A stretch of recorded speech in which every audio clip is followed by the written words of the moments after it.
Mortal, maybe, but not for long. The 7-foot animated lethal Lily the Witch has got your scent, and she intends to keep it, mingling with the rotten stench of river monsters and beastly bog breathers.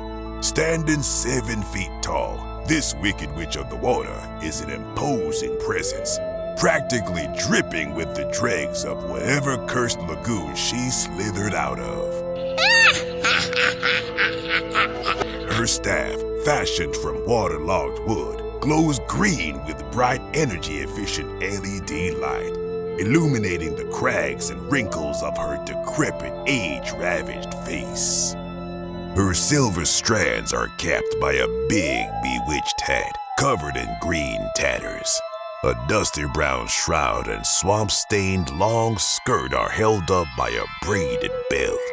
And a powerful polywog joins this marshland magician, covered in rich detail and green LED light. Watch this witch wiggle, and servo motors and lethal Lily's head speak life into this soggy sorceress as she blinks her eager eyes, attempting to entice you with her realistic, moving mouth. Oh, you want to leave? Ha! It's well known that those who enter my lair never leave.